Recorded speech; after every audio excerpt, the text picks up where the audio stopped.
ebe m nọ bụ ebe a na-akpọ Ngwo. Ọkwụnụ gwuru ukwu osisi dị ebe a, Ngwo Pine Forest ka a na-akpọ ya. Ebe a na-anọ wee zucheli ike.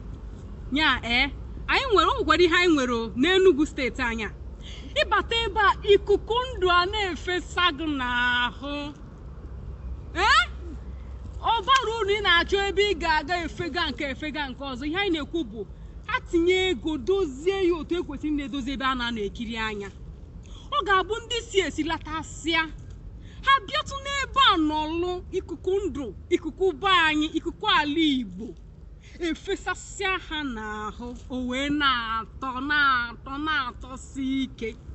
Ọ ga-abụ ọ bụrụ foto ka ị sere ihu onwe gị na mma, o mechakwa n'okwu nke nsị ọ bụrụ ihe onyonyo ka ị bịarụ see ọma mma ka e wee tinye ego n'obodo anyị ka ọ na-eto.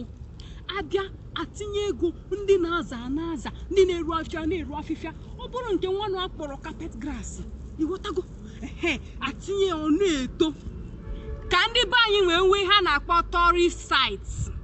N'ihe anyị na-efe eje obodo oyibo, eje ebe niile, eje nke ọzọ, mana nke dị be anyị agaghị edozi ya.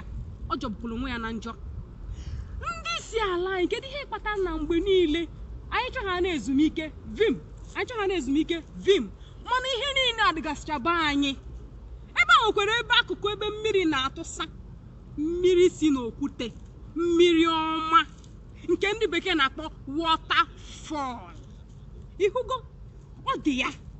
Nya bụ n'ihe anyị na-ekwu bụ na ala be anyị nwere ọtụtụ ebe mara mma otu a, mana ọtụtụ mgbe anaghị edozi ya, anaghị atinye ego. Ndị kwa na-aka na-abịa ebe a na-abụ ndị otu anyị, ọ na-atọ ụtọ, anyị na-abịanụ na-ewere ikuku ndụ. Ọ dịkwa mma maka ndụ na imi gị na-ekuru ume ndụ, ọ na-enyere ime ahụ gị aka. Ọkwụ na-aghọtago? Ya bụ na anyị na-ekwu bụ ka anyị na-edozi ọtụtụ ebe nkiri anya dị na be anyị dịka ebe nka ka o wee na-atọ ụtọ. Ihe anyị bịara ime bụ ihe onyonyo onyiri ọnwụ, ihe onyonyo onyiri ọnwụ nke anyị ji echeta agha na ndụ anyị dịrị, maka na n'ezie anyị bụ onyiri ọnwụ. Ekelekwa m unu, ndewonu. Ọ bụ Nwadịọra Mma na-ekele unu.